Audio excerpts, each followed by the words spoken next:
Vojvoda Vojislav Tankosić.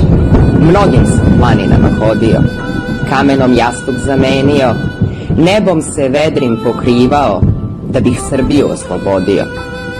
Kozjak mi gora kuća postala, uspomene su moje krvave rane, u Makedoniji mi mladost ostala, po izginulim četnicima nazivam dane.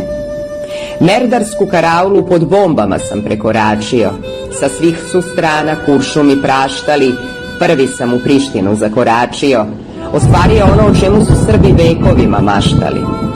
Ja sam kosovski osvetnik, znam šta je strahota heroja, videh šta znači biti pobednik, jer sam uvek išao ispred svog stroja.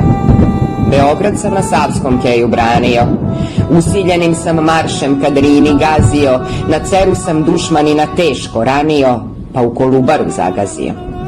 Išao sam ispred mnogih mladića, u smrti slavu što nema kraja, četnici moji, vesnici slobode, koji ne ustuknuše ni ispred zmaja. Umro sam u Zoru, u Trsteniku. Pred smrt ugledah veličanstvenu sliku, moju Srbiju lepoticu, moju premilu verenicu, moju izranjavanu stradalnicu, moju nasmejanu i uplakanu pobednicu. Ja sam major srpske vojske, koji se nije plašio nikakvog boja. Ja sam demon velikog rata, četnički vojvoda Tankosić Voja.